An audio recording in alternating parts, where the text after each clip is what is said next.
Yeah, okay, please do it from your side. Let's make it quick. All right. So just to be sure you can all still hear me, I've been asked to talk to us today on fundamentals of business ethics, strategies for business and career growth. So we can as well say fundamental business ethics, strategies for business and career growth. So before we start, let me thank the Ayo Lawal Foundation and of course my very good friend Ayo, who is behind this foundation, for inviting me here today to have this opportunity to speak to us on something I consider very important, not just for us as entrepreneurs or employees with entrepreneurial mindset, but also for people who work with us, because whatever we learn, whatever we imbibe, rubs off on those who work with us. So this section will not only be important to those who are joining here, but if you understand and you can apply what we're going to share today, it's going to be of great benefit to those who work with you. So thanks, big thank you to Ayo, and I want to thank all of you for joining. So straight to the point, fundamentals of business ethics, or like I said, fundamental business ethics strategy for business and career growth. I like to do a reality check, right? When I have the opportunity to present sections like this. And I just want to ask, how many of us had some specific expectations? I mean, when you learned about the topic, is it possible can have one or two persons tell us what they are expecting or what their expectations are? Can we get a few hands? That's if you still can hear me. Please, I can hear you. Please, sir, can you repeat what you have just said? The network is not too clear here. Oh, wow. Can others confirm if they can hear me loud and clear? That's important. We can hear you loud and clear. Perfect.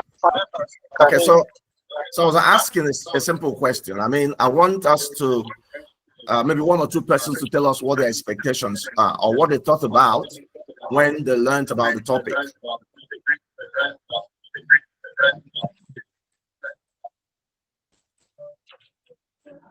Ayo Lawal Foundation, please mute your mic for a moment. Good. Is there anyone who's willing? Yes, I see a hand. Simbiat, please go ahead. Simbiat. Good evening, sir. Good evening. Okay, so my expectations for this session is I am a recent graduate. I just finished YC, and I learned a skill how to make footwears, and I'm currently trying to find the balance between either focusing fully on my business or pursuing my career, because I am interested in project management, especially in the health sector. So my expectations are, I mean, probably at the end of this session, I'll decide whether fully to focus on my business or to go for my career growth, or better still, manage the two together if I can. Thank you, sir. Thank you so much, Cynthia. Thank you for your thoughts. Is there anyone else who want to give a last thought before we move on? Okay, Anthony says, one of my expectations is to be equipped with the fundamentals, business ideas, and strategic ways. All right. So the important thing is we all have expectations, and it's good to have that. Ayo, can we go to the next page, please? Okay. So when we talk about fundamentals, we need to understand what it means before we talk about fundamental business ethics. So if you look at fundamental as a noun, it talks about a central or primary rule or principle on which something is based. Something, it could be business, it could be lifestyle, it could be health, it could be sports, it could be anything. But it says central or primary. Those are the key words. If you look at it as an adjective, it says forming a necessary base or core. So I want us to please take note of that word, core, of central importance. Central importance. Now, if you look at music, for those of us who probably play guitar or piano or something, there's what we call fundamental notes, tone, or frequency. Without those, there is no musical instrument, right? We talk about our fundamental human rights. They say that is the most important core, basic right. Without that right, there's no other one. It also says that every other right, it doesn't matter whether it is child rights, right to whatever, is dependent on that core fundamental right. So fundamental means it is critical, right? Ayo, can you go to the next page? Next one.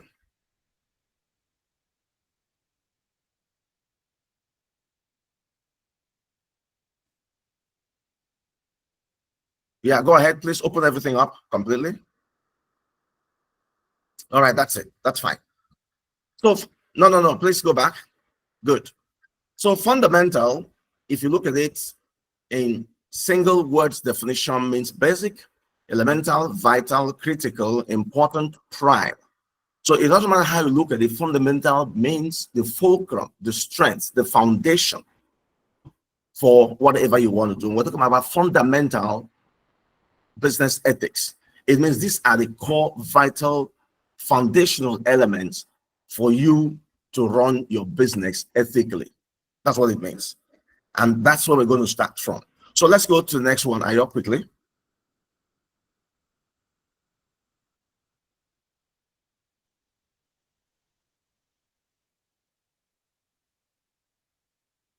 One last one. That's it. Okay, great. Now, a long time ago, I read a book called Bushido, The Soul of Japan. And that book talks about a group of people called the Knights, whose responsibility was to protect not just the emperor, but the people, the rights, the rules, and tradition and cultures of the Japanese empire at the time.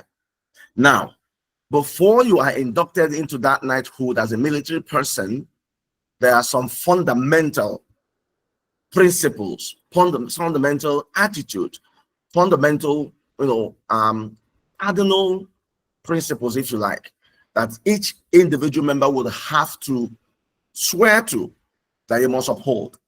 These are those principles: benevolence, rectitude, justice, courage, politeness, sincerity, honor, loyalty, and self-control. Now, it doesn't matter where you come from, it doesn't matter your level of education, it doesn't matter your physical strength or even your ingenuity. If you do not subscribe to these fundamental core moral principles, you cannot be inducted into the Knight. So for everyone who gets in, these are the fundamental principles by which you are judged. What does that tell you? It tells you that your behavior, your attitude, everything you do when you become a knight is measured on these principles. Why did I bring this? It's just to give you an idea, to understand that fundamental business ethics are the foundation. Like Cynthia says, she wants to decide whether she wants to go ahead to run business, maybe do one or do both. But for you to be able to do that, you must understand what your fundamental business ethics are, right? It is on that basis that you decide if you want to go into the business, because you understand the expectations of your clients, your own expectations, where you have to hold yourself accountable.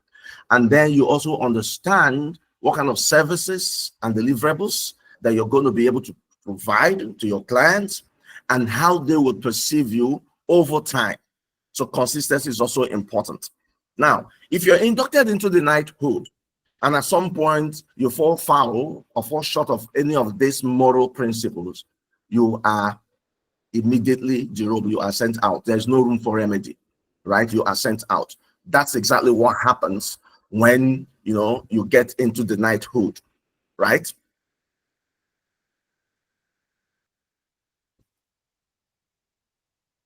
So that's exactly what happens, right? But I'll go to the next place quickly. Let's try to get into the meat of it. So what's the purpose of our section? Why are we having this section? We want to be able to show a strong link between ethics, trust, and long-term business success. I didn't say just business success, long-term. So whether it is business or personal, long-term success. It means when you understand what these ethics are, you build trust and you become consistent then you can enjoy long-term success, either as an individual in your career or as a business. So that's exactly what we need to focus on this evening. Ayo, let's go to the next one.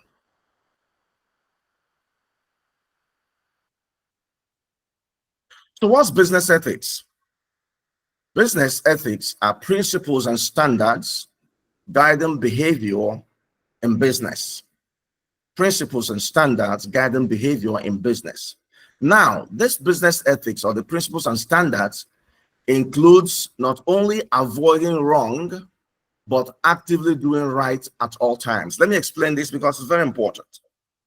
You know, there have been situations where you find yourself at crossroads as an individual, a business owner, or a business executive. And you ask yourself if you have to go to the left or to the right. And you find it difficult to decide what you want to do. Some individuals, in order to be safe, will avoid doing wrong, but will not lend a hand in doing what is right. You know, that happens. Some persons have said it's a point of neutrality, right? Okay, I don't want to do what is wrong, but I don't want to support these individuals or the business or group of persons who wants to do what is right. If you find yourself in that position, you are falling foul of business ethics. Business ethics, you know, demands that you do not only avoid doing wrong, you must at all times actively be involved in doing what is right. I hope that is clear. So we must understand it from that point of view, that it's not about avoiding what is wrong, but it's also ensuring that you commit your time, your resources, energy in doing what is right at all times. That's what business ethics is. And we are talking about fundamental business ethics. Ayo, let's go to the next slide. So fundamental business ethics, therefore, is critical business ethics to uphold, but not one to avoid. You must uphold, you must deploy it, but not one to avoid. Yeah, don't move too fast, okay? Not one to avoid. Now, fundamental core principles of business ethics. There are quite a number of what's been considered as business ethics, right? But, sorry, give me a second if you don't.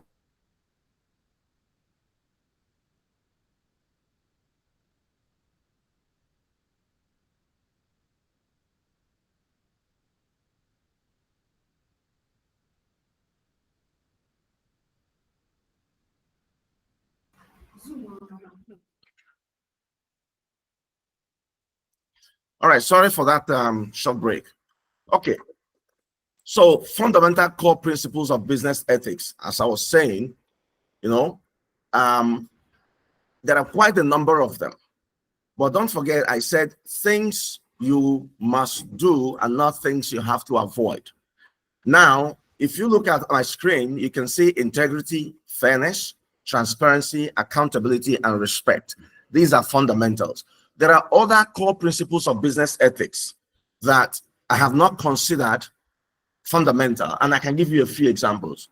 Avoiding conflict, right? Avoiding conflict, for example, is a core principle of business ethics, but I do not see it as fundamental, because the question is, even when you do everything possible to avoid conflicts, can you truly avoid conflict? Because sometimes people bring the conflict to you, right? So there are things you must learn to avoid, but there are things that are within your control at all times. And even when you get into a bit of trouble or challenges and you are investigated or interrogated, you are found to remain consistent. And those ones are the ones I call fundamental core principles of business ethics. So number one is integrity, right? So integrity is consistency between your words and your actions. Between your words and your action. I'll try to explain this a bit. You provide services or you deliver products, and you have told your client in words or in writing that you are going to deliver to its standards at the right prices at the right time. Those are words. And when it comes to time for you to act, you fall short of either in three promises you have made or one of two of them. Then integrity is lacking. So it's consistency between your words and your action, even if it means going out of your way to do what is necessary. And I can send one simple example. A long time ago, we made a bit of a mistake. by allowing the customer to pay us 3 times for a product we're going to buy in dollars. This was in 2021. And so we had given him the price in Naira because that's what he wanted. And then he paid 50% of that amount. And they were supposed to pay the other ones when the item arrives and then when we deliver. So when the item arrived, we asked him to pay the second one. And when he paid in Naira, right, the dollar value had gone up and Naira had depreciated so badly. And then we realized that we were running short. There's a gap of 4.5 million Naira that we're losing. And we mentioned to the gentleman, he said, well, we had an understanding, we signed an agreement, and that's what it is. We had to swallow the 4.5 million Naira. We took it in and delivered the machine to the individual. That is integrity, right? I could have, advanced different reasons to say, no, we cannot deliver the machine to you because Naira depreciated. It became too expensive to bring in the machine and all of that. But we had words, we had something documented, and we had to lose that amount of money because we wanted to keep our integrity. That's something you must understand. Fairness is the other one. Equal treatment and unbiased decisions. What is equal treatment? It's when you treat everybody equally and fairly, irrespective of who they are to you. Sometimes we run businesses in this country with some sentiments. Either the individual is related to you, is your friend, or you've known him for many years, and either you're working in a company where the owner is related to your dad or to your family, or you run a company where some of your family members are involved, whatever it is. And because of that, we become very biased in our decisions and become very unequal in our treatment. So fairness demands that we provide equal treatment and unbiased decisions at all times. Why? Because that is something that is within our power, right? It's not like avoiding conflict that I talked about, where sometimes people can bring the conflict to you that you don't have the 100% control over that. But equal treatment and unbiased decision is something we have the control over. So whether you are an employee in a company, it means you must treat your colleagues and those who work with you equally. If you are a business owner and entrepreneur, you must treat your clients, your stakeholders, and those who work with you equally and with an unbiased mindset. Transparency is openness with stakeholders, and this has to do with your communication, right? Sometimes we want to let out just a few things because we believe if we let out too much, that will expose us, that we are not transparent. It's important because what happens is when you try to hold back a few things and the stakeholders or customers or colleagues or employee get to find out later, right? They will either not put in their best or they begin to start questioning your integrity and your transparency. So we must communicate openly. And one way to do that is also to allow those around you to speak up. So if you're an entrepreneur, you own a business, or you work in a place where you have subordinates who work with you, you must encourage them to speak up. And one way to do that is, to let them understand that even though you are the boss or you're more experienced, that you are also a learner. So allow them to speak up. And when people speak up and it doesn't align with your thoughts, don't see them as antagonists. They are not. They are helping you to get better. Accountability is important. That's a responsibility for our actions. Now, sometimes we want to pass the buck. We're still talking about fundamental core principles of business ethics. We want to pass the buck. We must hold ourselves accountable and then be able to hold others accountable. And one way to help hold yourself accountable is to have what we call accountability partners. There are individuals who you respect, either because of their wealth of knowledge, because of their skills, because of their capacity to stay consistent with timelines and stay focused on their goals. And you realize that you lack, in one or two of these areas. You bring them in as accountability partners and ask them to help you, right? And take responsibility for your action. Like what I told you the other time, when we had to lose money because we wanted to keep our integrity intact and, of course, satisfy the customer. That was a high level of accountability. We didn't move away from, what we promised. We decided to stay with it, even though it was a bit painful. So you must be able to hold yourself accountable before you can now demand accountability from other people. And that happens across board, whether you're an employee, whether, like Cynthia said, a new school leaver, whether you are a business owner. Respect, valuing people, property, and community. Respect. And this respect is not just about you, it's also respecting the environment. Sometimes we don't care in terms of when we do our business, right? We realize that our actions or productive ventures impact negatively on the environment, and we do nothing to remedy it. We're not respecting the environment. We operate within a community, right? We don't care about how that community lives and how they operate. There are big companies in Nigeria today who put in wastewaters, into drainage systems. Can you all still hear me? Because I heard the sound. I just want to be sure that I didn't lose you. Yeah, we can hear you, sir. Perfect. So yes, we can, sir. Some of these big companies, put out wastewaters into drainages, and sometimes they pollute the environment that much, and they do nothing to remedy it. So it is valuing people, valuing community, valuing properties, valuing the environment. For every action of ours, we must ask the question: does our action disrespect individuals who deal with us? Does our action disrespect the properties and everything around? Because sometimes we misuse properties.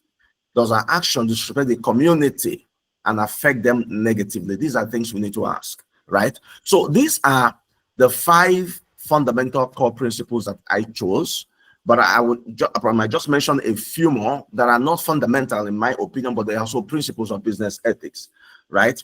Compassion is a principle of business ethics, for example, right? We talked about workplace diversity,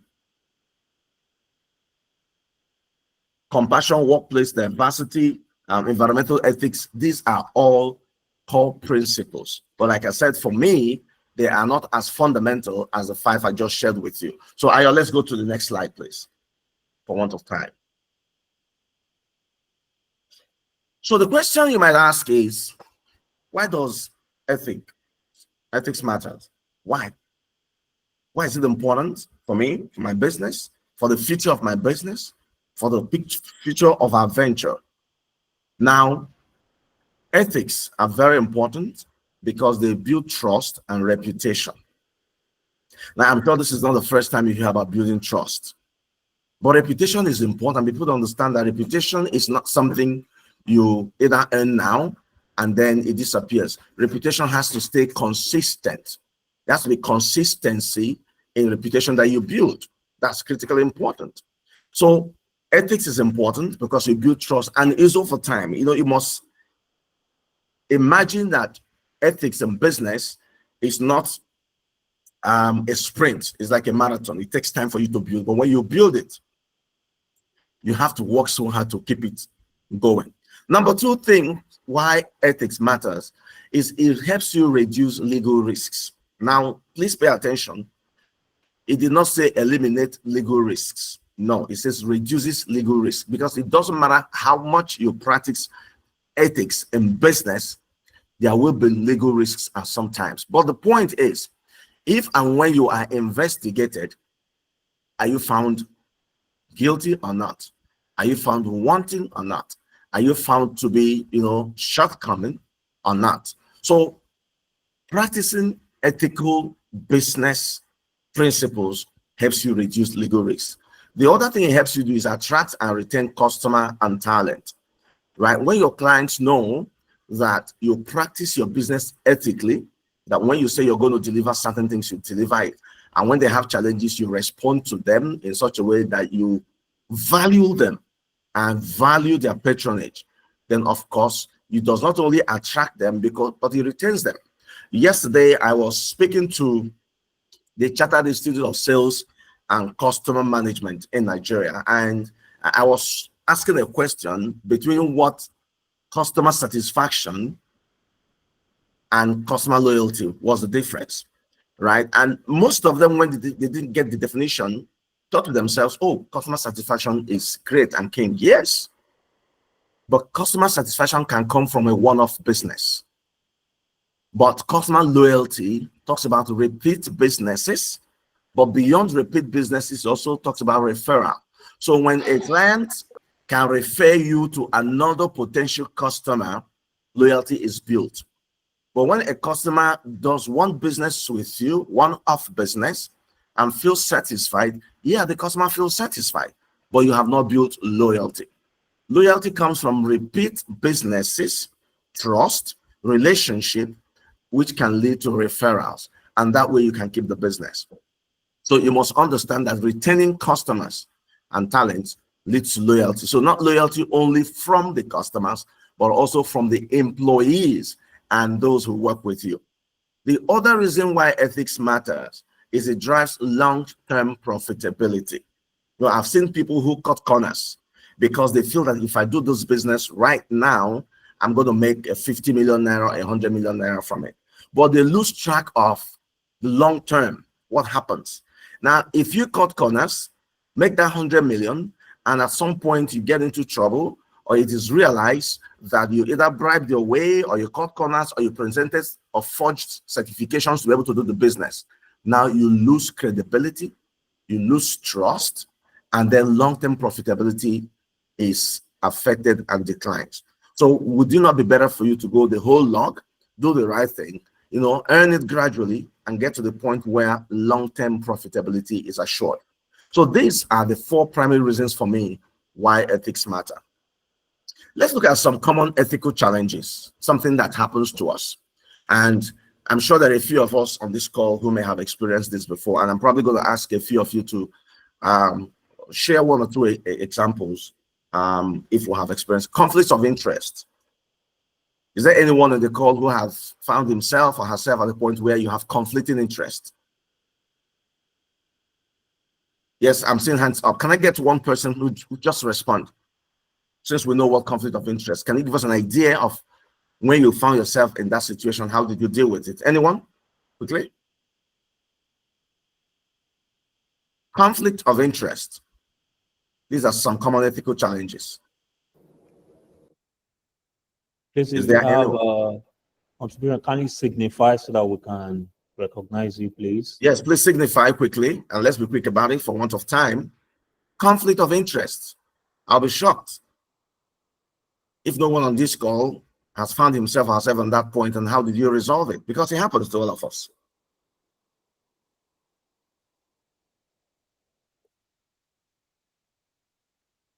Is Symbiote's hand up?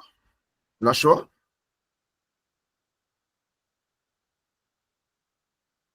Okay, since you're not sharing, I have one quick one. I was an employee in a company some years ago. I was executive assistant to the managing director of the company. And the general manager of the company was a Briton who was leaving, and we're going to employ a new general manager. So we had 5 shortlisted candidates. 1 of them Briton, 1 is Lebanese, and 3 others were Nigerians. And before they came to the headquarters or head office for that interview, I think the Lebanese did a lot of research and got to know, either from an insider or someone, that I was very close to the MD of the company who would make a final decision, right? And the gentleman contacted me and, you know, and made me promise. Even though I wasn't going to be part of that decision, I was invited to sit, you know, in the interview, right, without knowing what was going to happen later. But the thing is, the gentleman got out to me, and this was in 2009. I'm talking about many years ago, right? And he made an offer. I don't want to put the figure, but it was something very interesting to me, that if I could help him, you know, get employed, that he was going to give me that amount of money every month for as long as he worked. And he was willing and ready to sign an agreement with me. But don't forget that I work in that company, right? And I was very close to the MD.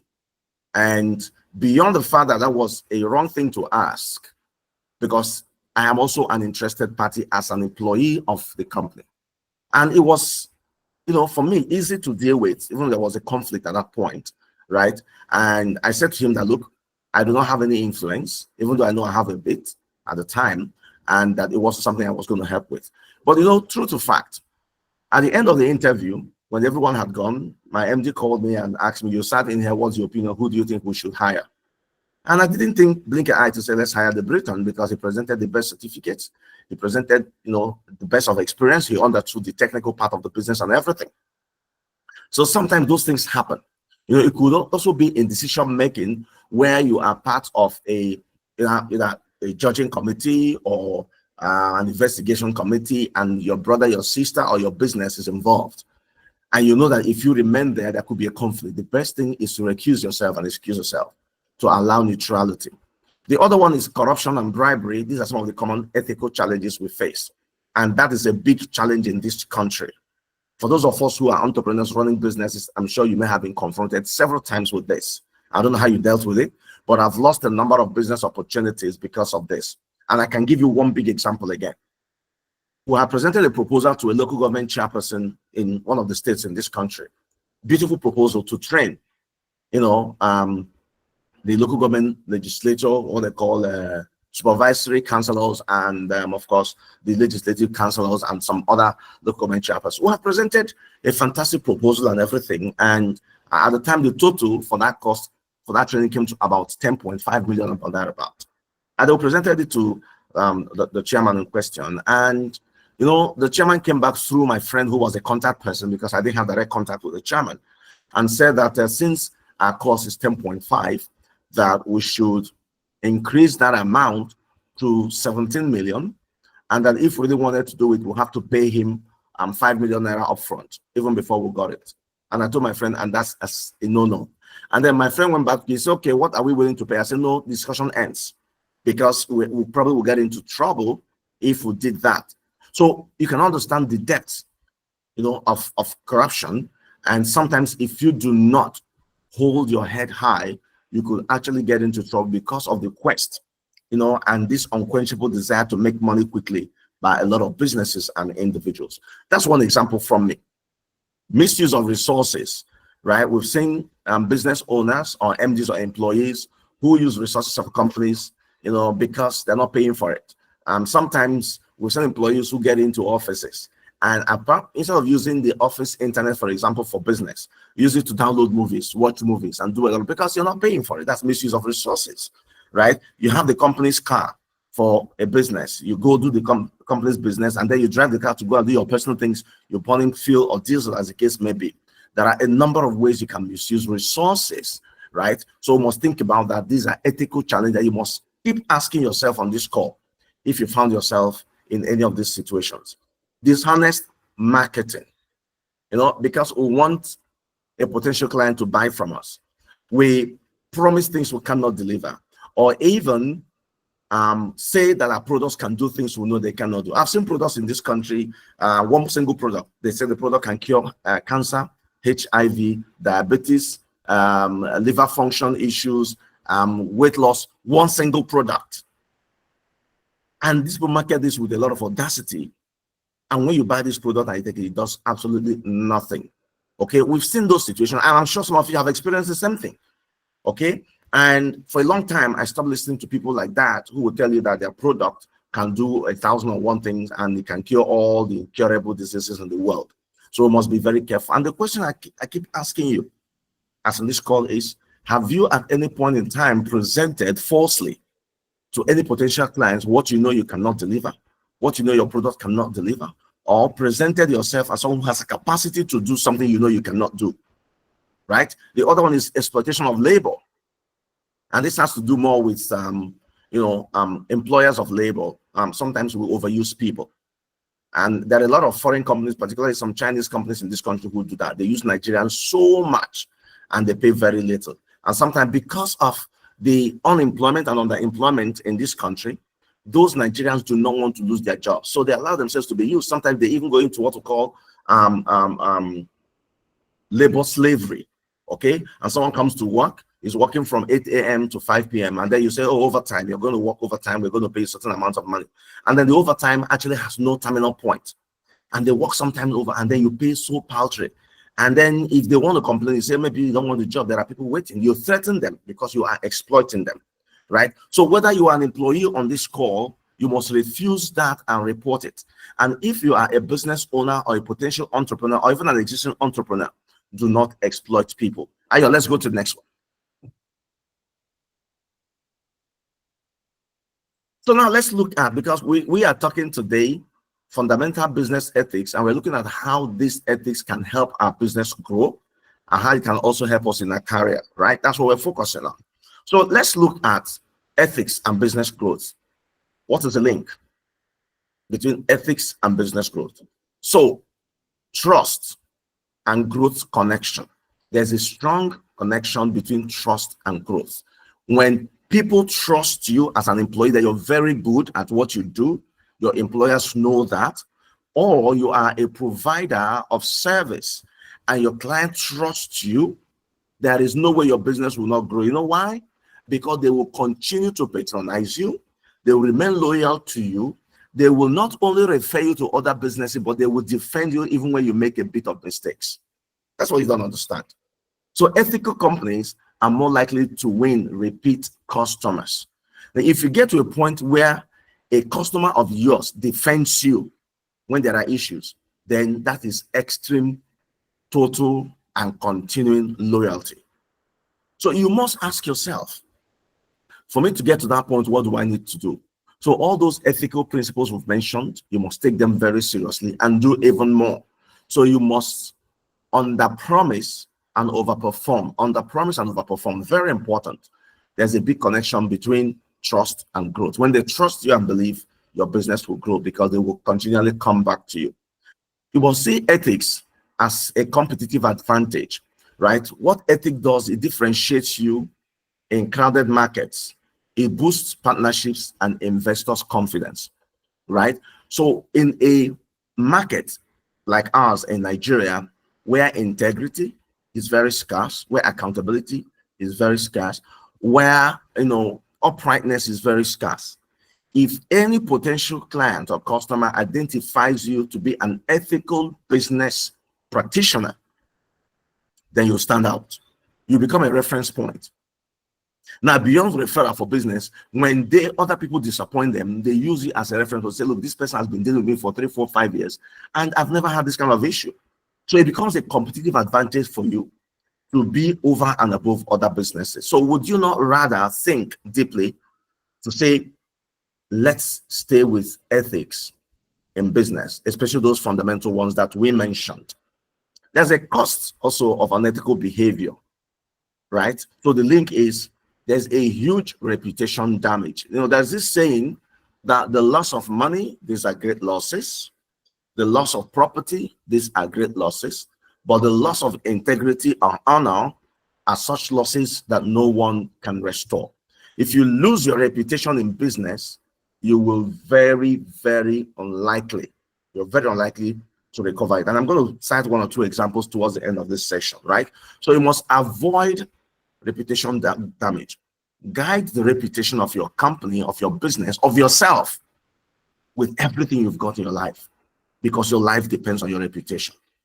The other thing that ethics and business, ethics helps you do in business growth, it helps you, to avoid legal penalties if you practice ethical business behaviors. If you don't, then you have a lot of legal penalties. I'm sure you've heard a lot of big companies that have been penalized, from airlines in this company to oil companies. There's a big one that had a huge pollution in Ogoni land.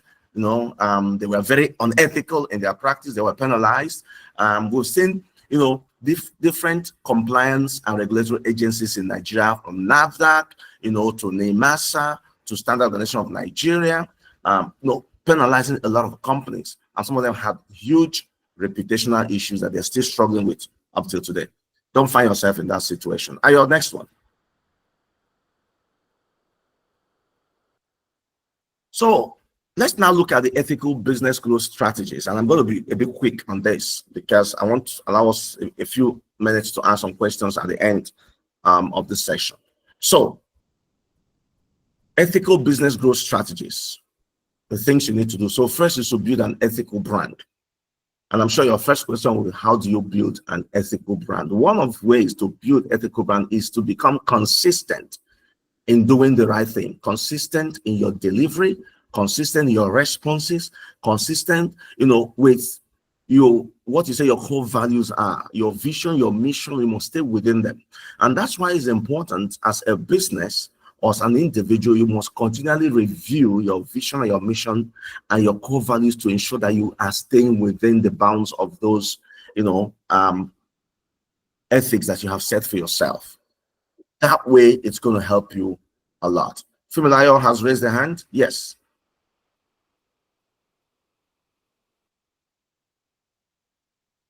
Fumilayo, your hand is up. Fumilayo, do you want to ask a question?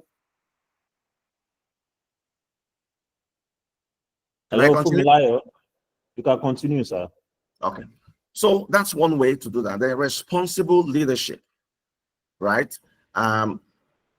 Let me tell you, leadership is not about position. So even if you are an employee in a company and you work in a team and you don't have a team leadership role or you don't have a big title there, responsible leadership is about living by example for others to follow. It also says if 3, 4, 5 others are thinking and agreeing to do something wrong, responsible leadership is saying you as an individual should say no to that and refuse to be part of that.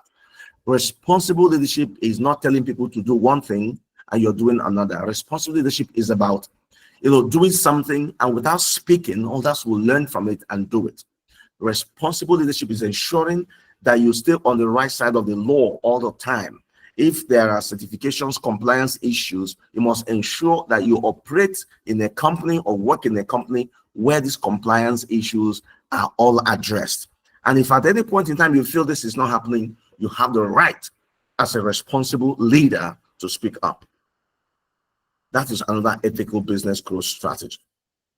Sustainable practices is doing the right thing over and over again and making it a habit, right? That's what it is.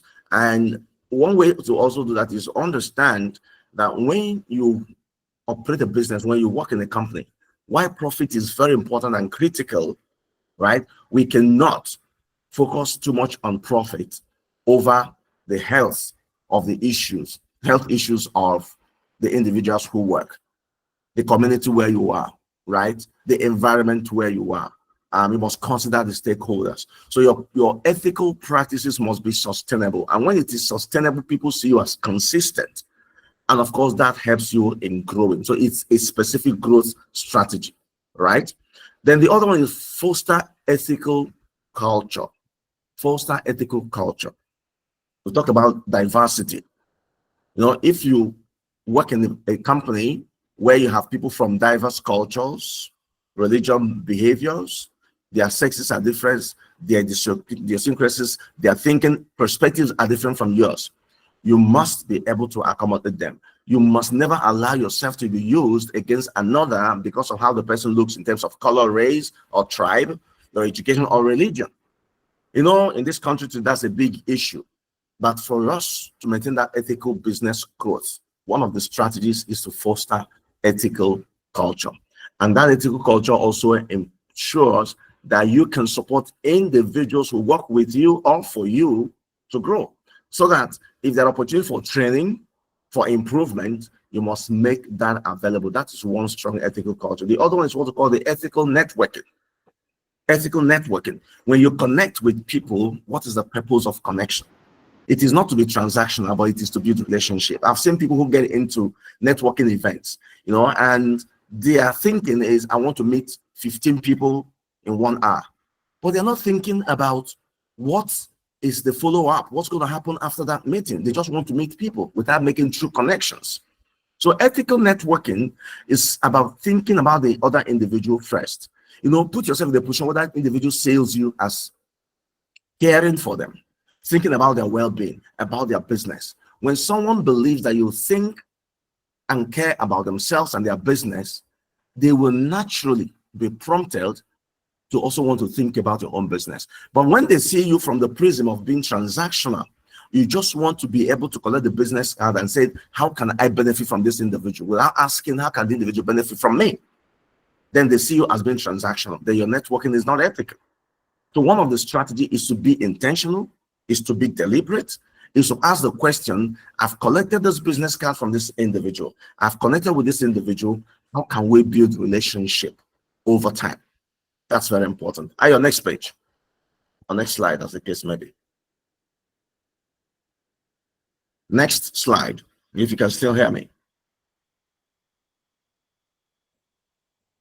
Now, we've talked about ethical business, right? Don't forget our topic, today is still fundamentals of business, fundamentals of ethical business, and we're looking at business and career growth. So we looked at the business. Let's look at the career growth part. The first thing you must understand is integrity as a career capital. You know, people tell, I want to do business, I don't have the capital, money. But you see, capital is not just about money. Your skill can be capital. Your integrity can be capital. You can call it currency. Okay, so I can say integrity as a career currency. Let me use that, it's more specific. So if you check most people who hire employees today, while certification is important, while specific skills in the area of discipline is very important, final decisions and what separates one potential employee from the other is not those certifications, it is those soft skills. They want to ask you questions around integrity, around emotional intelligence, around interpersonal skills, about how you work with a team, right? Whether you have a toxic attitude or not. This is critically important. That's something you must understand. So you must have integrity as a career currency. And I can give you one quick example on this one, which is very recent. About 4 months ago, we sent 3 young people to a foreign country to learn something around robotics. It was fully paid. So we paid flight, hotel, everything, and they were being paid money like salary while they were learning. And then they finished and they came back. And I was not there with them overseas, but the company that trained them wrote to me and said one of the individuals is actually the best when it comes to technical skill. He understands robotics, he understands system integration, everything. But he has a toxic attitude. You know what they said? They said we should drop him. Don't forget, he is the most experienced. He is the best in skill. He knows how to manipulate robots, you know, everything working. But they said because he has a toxic attitude that we should drop him, that we can go on with the other 2 individuals. So what does that tell you? The individual is good, but he has a zero capital of integrity, a zero currency of integrity. And because of that, he lost out. So that tells you. So you must also build credibility. And what is credibility? Is being consistent over time with doing what is right in your business, even when nobody is watching. So as an individual, you must build credibility, right? So if you present yourself as an employee, as a business owner in one light that is positive, you are expected to stay with that. That's very important. So that credibility is, it's key, that people will not find you wanting. You don't present yourself as a different person in the morning and present as a different person in the evening. The other one is continuous learning. This for me is key. If you want to grow your career ethically, continuous learning. You know, there are people who go into extinction because they refuse to learn. Some of them will tell you, oh, I have a PhD in this, I've studied, I've gone to business school, but they don't understand that there are evolving practices and skills. And because they refuse to learn it, they disappear. I painted a story yesterday when I was speaking about 3 women who were very good in typewriting skills. Very good. In fact, they can type with those typewriter machines with their eyes closed. They were very good. And cumulatively, the 2 women have been typing for about 40 years. And then when computer came in, they were encouraged to go and take computer classes, learn. And they said no, that this is something they've done. They don't believe that anybody or anything can do better than themselves. 3 years down the line, they realized that what they could do with typewriter, you know, in 2 hours, the computer can do in 20 minutes. And then they became redundant. Their services were no longer needed. And when they were eased out, they started regretting, oh, I should have gone to learn to use the computer. It's the same thing, continuous learning in your career, because look, the career environment or space is very competitive. People are looking for jobs. So you must have something that distinguishes you from the other person. You can have the same first-class degree or second-class degree. You know, you could be about the same age, right? You could probably, you know, be very good in certain area, but the potential employer is looking for a distinguishing factor. If you continue to learn and open yourself up, that could be that difference. Then the other one is what I call the ethical decision-making model. Ethical decision-making model. Sometimes you have to make a decision. How do you make the decision? So first, I want to advise this. You must understand the situation. There are people who do not take time to understand the situation, right? They just make decisions out of emotion or out of sentiment. So before you make a decision in your business, like Cynthia did mention, Cynthia wants to get into a business venture. She's decided, so how do you make decisions? So first understand what is tenable, what are the issues. If it's a business decision, how does the business operate? What are the chances of the business? What are the issues in the business? You must understand everything. When you understand that, then you gather your facts and assemble your facts. When you assemble your facts, the next thing you do is to ask, what are the alternatives? Right? You must understand alternatives. There's what I call scenario planning. When you do not have scenario planning mindset or mentality, you tend to make a lot of wrong decisions. So for each time you want to make a decision, you must ask, what are the possible alternatives to what I want to decide? You look at all those alternatives, you have them down, right? And then you go ahead to make an informed decision, and then you have to interrogate and review that decision to see how it aligns with your objective, and then decide, oh, it was good, it was not, I need to improve on it or not. But those decisions must be ethical. For example, if you want to, as an employee, you want to fire an individual who is working because of one mistake, you must first of all get information as to, was that mistake intentional or deliberate? Was it a mistake of the brain or that of the heart? Of the brain is oversight, of the heart is intentional decision. So you have all the facts of what has happened, okay?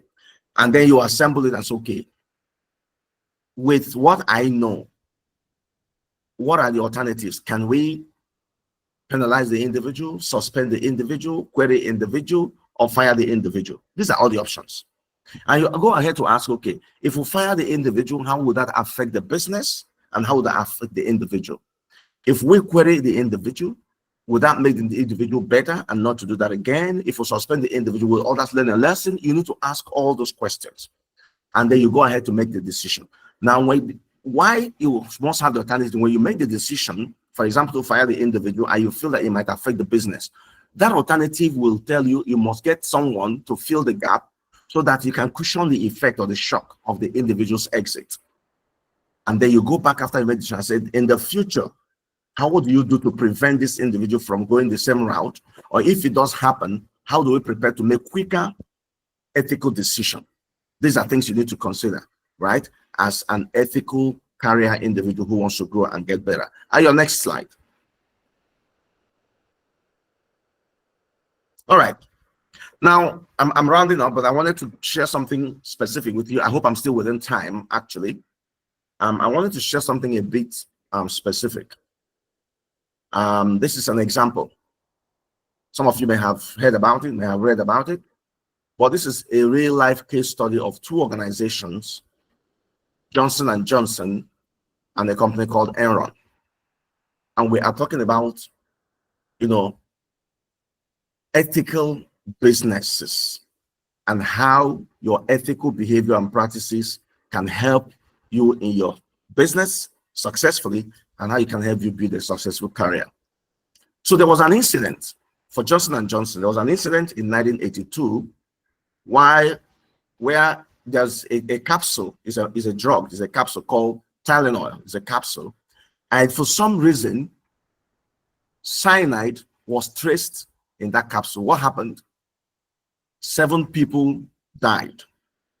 7 people died, and the autopsies were on. Information, were taken from their body, and then they were investigated, and they found out that it was because they took the Tylenol capsule, and they found out there was cyanide in it. Now, what did Johnson & Johnson do? Their response: they immediately recalled 31 million bottles of cyanide and halted production immediately. By so doing, Johnson & Johnson lost $100 million by that recall. They recalled and they halted production. They lost $100 million because 7 persons already died. Now, what is the ethical lesson from there? Johnson & Johnson was very transparent. When information came that this is the challenge, they didn't try to defend it. They didn't try to cover it up. They didn't try to bribe their way to say, no, it is not that, or to find a way to keep the medicines. And let me be clear, most of the 31 million bottles that they recalled had no cyanide in them at all. But they had to record the batch, everything completely, and hotel production. So there was transparency, there was accountability, and they showed integrity because they valued individual lives over profitability. They valued individual life over money. They valued individual life over and above trying to manage, their reputation. The outcome, this company recovered in 1 year. The brand recovered in 1 year, and they set a safety packaging standard. So they have to review that safety packaging standard. But in 1 year, Johnson & Johnson launched back, made more money, and then became a trusted brand. Now, let's look at Enron, the scandal that happened in 2001. What was the incident? In 2001, there was an accounting fraud, where billions of dollars were in debts were hidden.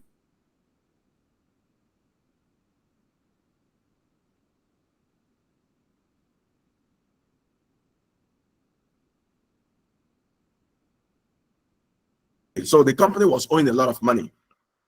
They were actually heading towards bankruptcy.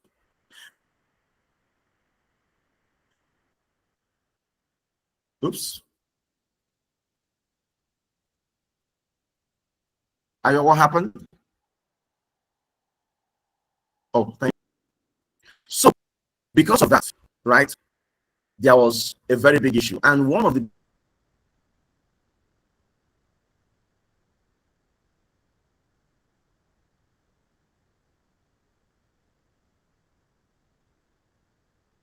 biggest accounting firms in the world at the time, Arthur Anderson, were involved. From my side, what's going on?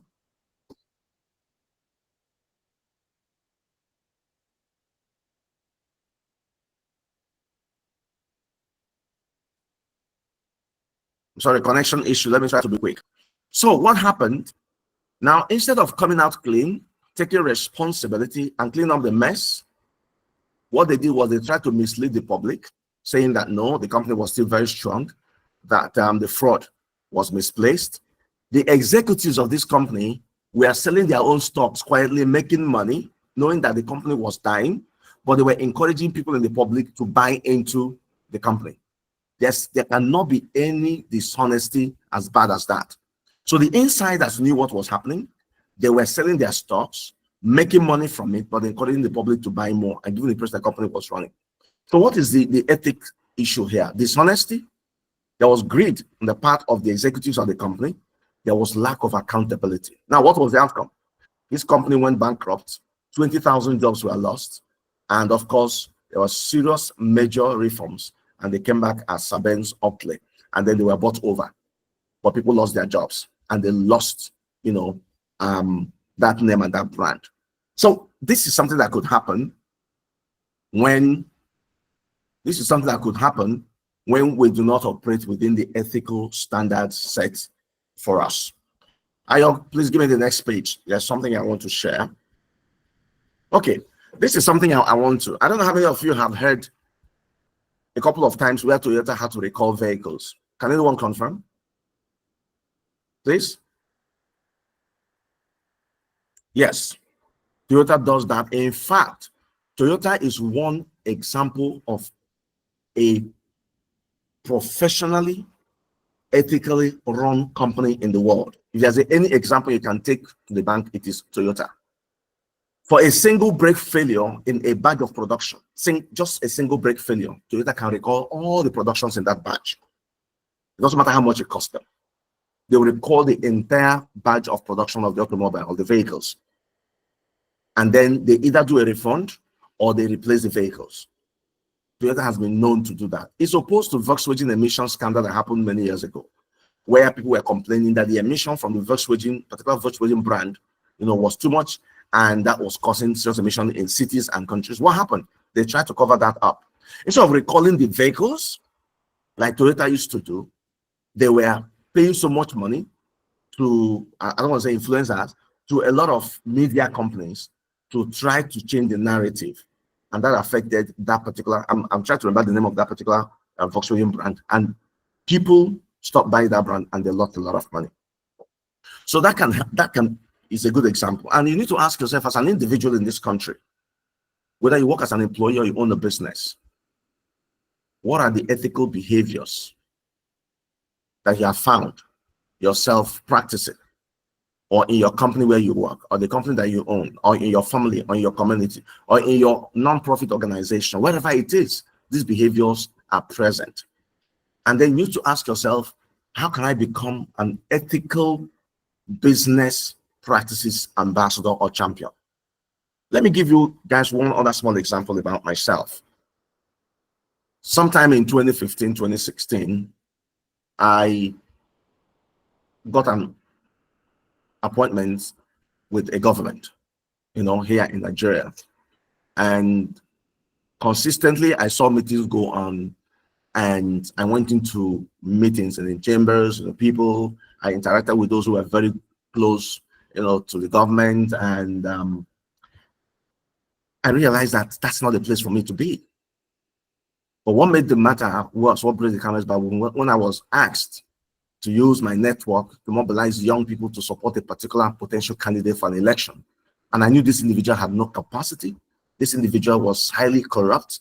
This individual has nothing to offer. And I was made offers.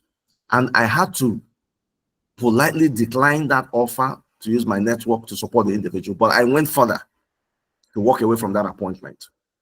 I went further to walk away from that appointment. No, please go back. Go back to the next one, one step. Yeah, here. I had to leave that. And look, it probably would have made me a millionaire, a very rich person, because it was an opportunity to make money, right? And I have also seen an opportunity where I would have made a lot of money if I wanted to cut corners. That has happened a lot. But, I told somebody a few days ago, I said today, if I sit in a group with people and I see EFCC, police, all of that, badge in there, I'm not going to get scared. You know why? Because I know that I don't have any case to answer.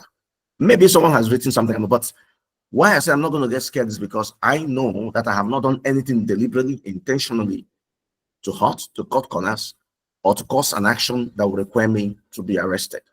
But of course, somebody can go and write a false petition against you, right? And you could be picked up. But I'm saying your mindset. There are individuals today who, if they see police walking to where they're sitting or EFCT, they either disappear or they pass out because they know that their records are not straight.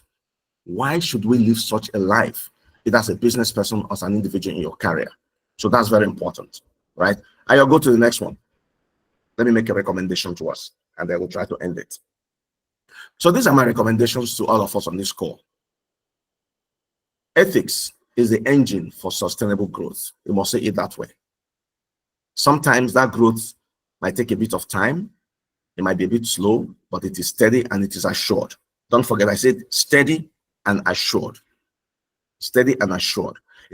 I'm sure you have cases. You have had cases of individuals who wanted to get rich quickly, and they tried to cross illegal drugs from Nigeria to other parts, or from other parts of the world to other parts. And when they are finally caught and there's a life sentence passed, or they're given a death sentence, and when they're interviewed, you hear the things they say. They regretted and they wish they never got involved. Why will you expose yourself to something could hurt you, hurt your business, hurt your integrity, and hurt your future? So my recommendation is see it as an engine of sustainable growth. You must see ethics as a growth accelerator. It accelerates growth, because when people know you for ethical business practices, when within your career cycle you are known as someone who career growth and trajectory is embedded and grounded in ethics, then it will accelerate you. In fact, there's no height that you cannot go to. So I said to you, grow fast or grow right. So grow fast or grow right. So if growing right will mean you slow down a little and get it, it's better than trying to grow fast but growing the wrong way. The final recommendation is you need to create what I call a personal ethics growth plan. You need to do a chart and say, okay, these are things I will learn not to do. So I call it traffic light. So it is things you have to stop doing. There might be things that might not be unethical at the moment, but they could expose you to unethical practices. They could expose you to unethical practices. It could be the individuals you do business with. It could be who handles your tax issues. It could be those who audit you. It could be your staff. It could be your colleagues. It could be whoever. If they might at some point expose you to unethical practices, this is time for you to do a check and identify the things you need to stop doing. Then there are things you are doing right now that are okay, that are in line. You need to improve on them. You need to write them out. Then there are things that you think you need to start doing, to help your ethical business practice or your career growth. You also need to list them out so you can start doing those things. You need to do a check and hold yourself accountable. You can decide to review them every month and see how you're doing.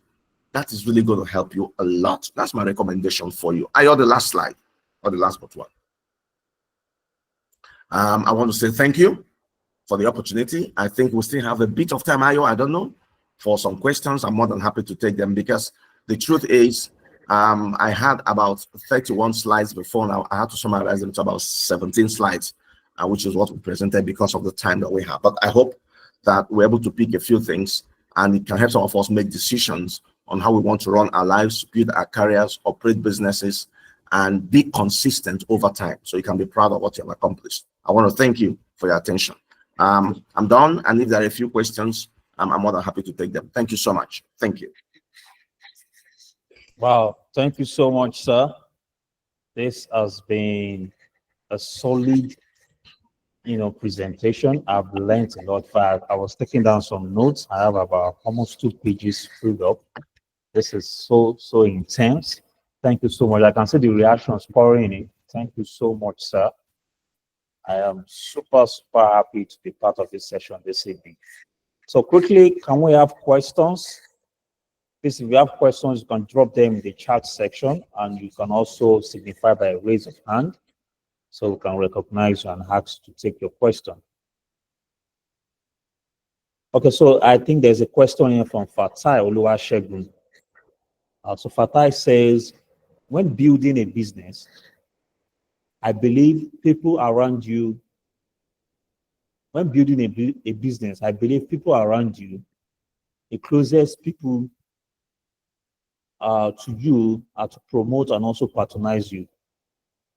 But in a case, they won't promote you, but rather degrade you in terms of quality and also devalue your market. All right?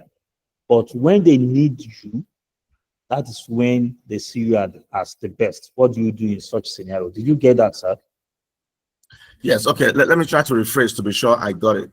Okay. That when you're trying to run a business, or when you're running a business, there's some people close to you who are your associates who know you. They will not patronize you. They probably might not recommend your businesses. They might run you down or say some things behind you about the product. But when they need you, they come for your help or for some support. But they will not lend their finger to support your business. Is that the question? Yes, I believe that should be the question. Perfect. Okay, you see, I like to do this all the time. And I love to ask people, because one thing we do as humans is when we notice issues or challenges, we tend to think the problem is from the other person. Our first point of call is never ourselves. We think the other person is a problem. Now, this individual, I don't know what business you do and what experiences you've had. The first thing I'll ask you to do is to do what I call self-interrogation. Ask yourself questions and see if you are the problem. Are there things you're doing that is making these individuals to run you down, not support you, not trust you? But they can be very manipulative. They know that maybe you're soft-hearted, you're easygoing, so they come back to get help. But they will not do anything to support you. So the first thing I ask you to do is check yourself and see if there's something you're not doing right. If there are behaviors, sometimes our ego and arrogance, we think we're doing well in business, and therefore we want to ride over other people. So people can become envious and jealous. And even when they are envious and jealous, they'll still come for your help, but they will not support you. So please, first of all, ask yourself the question and see if you are the challenge. When you do that and you realize that, look, you have been modest, you've been truthful, you've tried to do what you have to do the right way, you've cleared yourself that you're another challenge. Then those individuals, if they consistently run your brand down and not supporting you, then I want to say to you, the best thing is to cut those individuals off. It doesn't matter who they are. And I'm not saying cut them off in terms of relating with them. Do not provide any support. If they cannot trust you and trust your brand to recommend it and patronize it, then they should have no right to your money, to your support. They should have no right to earn anything from you if you have identified you are not the issue. That's important. But the other thing you need to do also sometimes, you might not have to go out of the way to sit down and ask this person what the issues are and hear from them, right? And if they begin to dodge and say, no, we're not doing anything, we are patronizing you, but you know they are not, then those guys can hurt you and hurt your business. You need to find a way to cut them off completely. But if they become sincere and tell you things that you realize that truly you're not doing right, then the next thing is to correct it quickly, right? There's nothing wrong in taking responsibility and correcting something so you can build your relationship going. Please, that's my answer. Thank you. Thank you so much, sir. That was very spot on. Mr. Fatah, I hope your question has been answered. All right, I think we have a comment here from Mr. Ola. Okay, I think it's a question. So Mr. Ola is asking, how can businesses balance the interest of different stakeholders? I guess as regards ethical behavior and ethical management in a business when you have different stakeholders. Thank you. You see, this question looks tough, but it's the simplest to answer, to be honest. And I'll tell you why. Every business must have core values. Apart from your vision, your mission must have core values. So my question to the individual who asked the question is, if any stakeholder's interest is in conflict with any core value, that interest is not worth giving attention. So your safety net, I say this all the time, your safety net is the core value. That's your safety net. If anybody wants anything, refer the person to the core value. That's it. You are not the one that put it together. It was a stakeholder. Everybody agreed that we're going to abide by these core values. This is going to be the core value for our businesses, right? For dealing with stakeholders, we're dealing with clients, dealing with employees, and all of that. So anybody asking anything or making demands outside the core values does not mean well for the business. For me, that's what it is. And if for any reason what the person is asking for is not accommodated by the core value that you have written down, then you need to now go out and ask, what does the business practices and compliance issues in that area say? There are regulations for every business. So if your core value does not take care of that, please go to there are regulations for every business. There are the do's and don'ts of every business sector. You go back there and check, right? If what they're asking for conflicts with any of those regulations, you cannot do it. There's no such thing as balance. That's what you need to present, and everybody sees it as you as being transparent. Of course, there are times where you can get into trouble because if some of the stakeholders are very powerful and they can fire you, right? You have to ask, okay, between maintaining my reputation and being ethical and losing my job, which one do I want to choose? It's a tough decision, but I've made similar decisions in the past, right? But it's a decision you have to make. But as to how do you balance that? Your core values, there are regulatory and compliance authorities within the sector where you operate. You need to live with those. And that is one way to save your head. Thank you. Sir, before we take the final question, there is a comment from Mr. Ganil Salvador. He's saying, this is a wonderful and inspiring presentation. I am quite affirmative that this will propel us into our various career, business prosperity. I will be glad if the slides can be shared with us. Thank you so much, Mr. Ganil, for that comment. Surely you can get the video on our YouTube after the session. The recordings will be uploaded on the YouTube channel. Please take time out to also check it out, and then you can get access to the session. And then the final question from Miriam.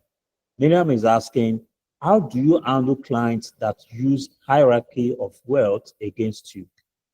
Miriam runs a fashion business. She's asking, how do you handle clients who use the fact that they are richer than you, probably oppressing you as a business person or as a vendor? Okay, just to be clear, she is not talking about competitors. She's talking about clients who patronize her business. Yes. Okay. And because they feel they're wealthy, they're important, they think they can, how will I put it, push you around, do whatever they want to do and intimidate you, right? Exactly. Yeah. The truth is, they say the customer is king. Yes, but not always. There are times when some customers wants to go outside the ethical bounds. And let me give you one small example. You could be a lady, you could be into fashion designing, and you make beautiful clothes. And there's a particular client who spends a lot of money to procure your clothes. That client someday can make advances that you believe are unethical. The question is, would you say because this client buys a lot from me and spends money, I want to give in to those unacceptable advances? The answer is no. Because the truth is, when you give in to those advances and the client feels, oh, I've got what I want, that client can stop buying from you, but you've lost your integrity, you lost your honor. What do you do? So back to the question more specifically. Now, some of these things also depends on how you present yourself, right? You may not have all the money, you may not be rich, but if you are good at what you do and you are very, very professional, right? There are better ways to deal with such individuals. So the first thing is how you carry yourself. There's a saying that two things, right, can help you get through almost everything that has to do with career. The first is you must be very good at what you do, very, very good. And you must always not present yourself as someone who's very desperate. If you present yourself as someone who's desperate, you'll be taken advantage of. If you present yourself as someone who does not know, your onion, then of course people can say because you're not good, we can pay you money and manage what you're presenting. So back to the question Miriam asked, if you're very good at what you're doing, you make clothes and all of that, you are very, very good. That is one great point for you. The other one has to do with how you carry yourself. You carry yourself as someone who is desperate, someone who just wants to sell the clothes, make the money, but not building a relationship that is very respectful and mutual. Okay. You need to, at all times, don't give your client impression that it's about the money. Give the client impression that what you are presenting is something that if they don't buy from you, that's a different thing. But you believe that not having it will affect their personality or how they present themselves. Let me explain it better. There's a saying that when you sell product, you're not selling the product in itself. You are selling solution, but beyond that, you're selling to people's emotions. Right? So you must ask the question, if the client buys my product, oh, maybe I feel the client will feel good. But what will the client lose if the client does not buy your product? That is how to look at it. What do you think that client might lose? What do you think may not be present in that client if the client does not buy your product? That is how to approach your sales, right? And present it.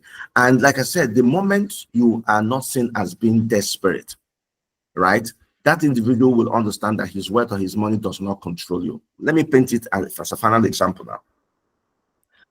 Let's say you want to supply a clothes to an individual. This person has money, person can pay. And you have decided to send the clothes to the individual through courier or whatever. And the individual says, oh, we have to pay you, but if you need to pay, you have to come to my office at 8 p.m. to pick up the check today. Otherwise, I'm traveling, I'm going to be available in 2 weeks. This individual has money, the individual will pay you, the individual cannot owe. But because you're desperate to collect that money, you decide to go there by 8 p.m. If you know it's an unholy hour and it's too risky. But if you tell them, it's okay, sir, not a problem, we'll get the money when you return, that individual will understand that you are not after money, you are not desperate, you'll be respected. There are two different scenarios. The person will say, because we want to collect this money, I'll go there at 8 p.m., it doesn't matter what. You risk the security around, depending on where you live, but you also do not know what's going to happen when you go there at 8 p.m. because you want to pick up the check. You can as well know you need the money, but you want to create an impression in the mind of that client that you are not desperate at money, you are not cheap. You can say, it's okay, sir, you'll be away for 3 weeks, we'll get the money when you return. That individual will have some respect, knowing that you may not have all the money, but you are not providing services just because of the money.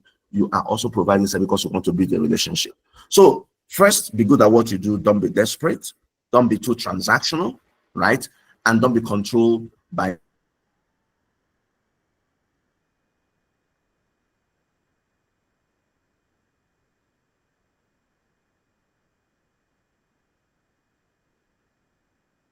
what money the individual gives you. Gradually, you build that relationship.